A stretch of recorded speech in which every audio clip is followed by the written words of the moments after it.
जब मैं सिर्फ 7 साल की थी, मेरे माता पिता एक भयानक सड़क हादसे में चल बसे थे। एक पल में सब कुछ बदल गया। मेरे पास इस दुनिया में कोई नहीं था, न भाई, न बहन, न कोई रिश्तेदार। मैं बिल्कुल अकेली पड़ गई थी। तभी मेरी जिंदगी में एक मोड़ आया। हमारे पड़ोस में रहने वाले विक्रम अंकल ने मुझे सहारा दिया। उन्होंने मुझे अपने घर ले जाकर बेटी की तरह पाला। वो घर बहुत बड़ा था, जैसे कोई पुरानी हवेली हो। ऊंची ऊंची छतें, मोटी लकड़ी के दरवाजे, दीवारों पर पुरानी पेंटिंग्स, और हर कोने में एक रहस्य छुपा हुआ लगता था। अंदर रहते थे सिर्फ हम 3 लोग, मैं, अंकल और 2 नौकर, शंकर और गीता। अंकल ने मेरी पढ़ाई, कपड़े, जरूरत की हर चीज का पूरा ख्याल रखा। उन्होंने मुझे कभी किसी चीज की कमी नहीं होने दी। लेकिन इस घर में एक चीज थी जो हमेशा मेरे मन को कचोटती रही। ऊपर वाले फ्लोर पर बना स्टोर रूम। उस कमरे में कभी किसी को जाने की अनुमति नहीं थी। अंकल ने मुझसे साफ कहा था, रागिनी, उस कमरे की तरफ कभी मत जाना। वो कमरा हमेशा बंद रहता था, ताले में जड़ा हुआ। लेकिन कभी कभी रात के अंधेरे में, जब सब सो रहे होते, तो ऊपर से अजीब सी आवाजें आती, जैसे कोई धीमे धीमे चल रहा हो या कोई जंजीर खींच रही हो।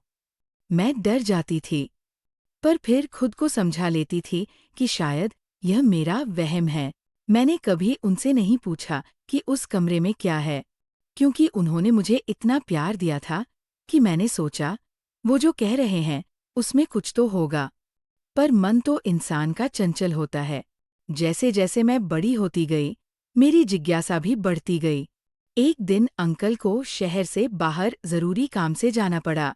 जाते जाते उन्होंने मुझे पूरे घर की चाबियां दी और कहा, रागिनी, अब घर की जिम्मेदारी तुम्हारी है। बस एक बात याद रखना, ऊपर वाले फ्लोर पर मत जाना। अब मैं घर में अकेली थी। पहले कुछ दिन तो मैंने कुछ नहीं किया, सब कुछ सामान्य था। पर जैसे जैसे दिन बीतने लगे, मेरी नज़र बार बार उस बंद दरवाजे की ओर जाने लगी।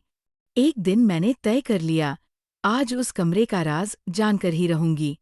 मैंने ऊपर जाकर धीरे से उस दरवाजे की चाबी घुमाई। ताला क्लिक की आवाज के साथ खुल गया। मेरे हाथ कांप रहे थे, दिल जोर जोर से धड़क रहा था। मैंने दरवाजा खोला और मोबाइल की टॉर्च जलाकर अंदर कदम रखा। कमरा बहुत पुराना था, दीवारों पर सीलन थी, लेकिन जो चीजें वहां थीं, उन्हें देखकर मेरी रूह कांप उठी। दीवारों पर खून के धब्बे थे। एक कुर्सी पर जंग लगी जंजीरें लिपटी हुई थीं। एक कोने में बहुत पुरानी बच्ची की फ्रॉक रखी थी, जैसे बरसों से किसी ने उसे छुआ तक न हो। मुझे लगा जैसे कोई उस कमरे में मेरी मौजूदगी को महसूस कर रहा हो। मैं बुरी तरह डर गई और दौड़ते हुए नीचे आ गई। उस रात मैं बिल्कुल नहीं सो सकी। मेरे दिमाग में बार बार वही सवाल घूम रहा था, आखिर इस कमरे में क्या हुआ था? अगले दिन मैंने हिम्मत करके अंकल का कमरा खंगालना शुरू किया। उनकी अलमारी में मुझे एक पुरानी डायरी और कुछ धुंधली तस्वीरें मिलीं। डायरी में जो लिखा था, उसने मेरे पैरों तले जमीन खिसका दी। विक्रम अंकल की कहानी बेहद दर्दनाक थी। उनकी माँ की मौत एक हादसा नहीं, बल्कि एक साजिश थी। उनके सौतेले पिता ने उन्हें बचपन में उसी कमरे में कैद कर रखा था। उन्हें मारा जाता था, भूखा रखा जाता था और मानसिक रूप से तोड़ा जाता था। अंकल ने उस कमरे को वैसा ही रहने दिया था, एक गवाही की तरह, एक सबूत की तरह। जब अंकल लौटे, उन्होंने मुझे अपने कमरे में बुलाया। पूछा, क्या तुमने स्टोर रूम खोला था, रागिनी? मैं चुप थी।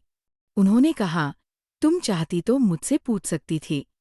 और फिर उन्होंने मुझे सब कुछ खुद बताया, उनका अतीत, उनकी माँ और वो खौफनाक बचपन। मैंने रोते हुए उनसे माफ़ी मांगी और उन्होंने मुझे माफ़ भी कर दिया।